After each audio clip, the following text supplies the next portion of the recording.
মনে হচ্ছে নামাজ পড়তে যাবে। একে আমি যে ভাব দিও নামাজ থেকে আটকাবো।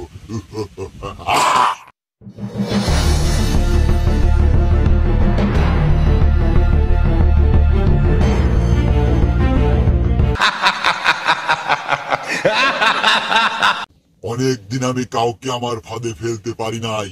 সবাই নামাজ পড়তে যায়।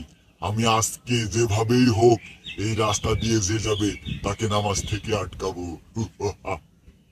এ কি, মনে হচ্ছে এই রাস্তা দিয়ে একটা ছেলে আসছে, মাথায় আবার টুপিও আছে। মনে হচ্ছে নামাজ পড়তে যাবে। একে আমি যে ভাব দিও নামাজ থেকে আটকাবো।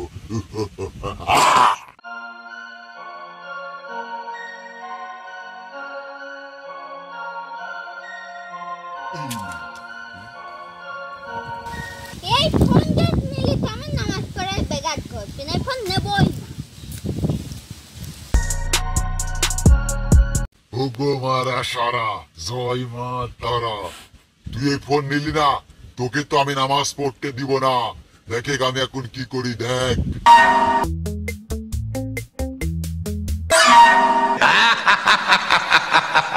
আরে শুকনো জায়গায় পড়ে গেলাম, নিশ্চয়ই তো শয়তানের ফাঁদ। তোকে তো আমি নামাজ পড়তে দিব না।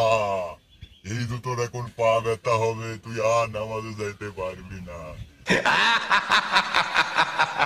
তোর কাপড় তো নাপাক হয়ে গেছে, তোর এই ড্রেসে আর নামাজ হবে না। সবটাই তো নোংরা হয়ে গেল, এখন তো নামাজ পড়তে গেল নামাজ হবে না। বাড়ি যাই দেখি চেঞ্জ করিয়া।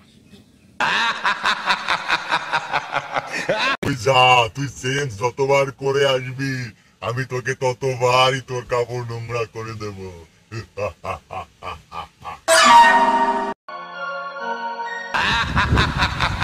তো আবার নামাজ পড়তে আসছে, এবার তো তোকে আমি নামাজে যেতে দিব না।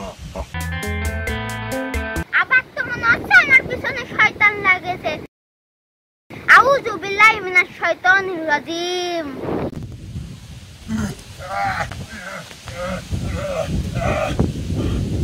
একে তো আমি নামাজ থেকে আটকাইতে পারলাম না। এ নিশ্চয় আল্লাহর খাস বান্দা। একে তো আমি পারলাম না নামাজ থেকে আটকাইতে। দেখি যাই অন্য কারোর পিছে লাগে।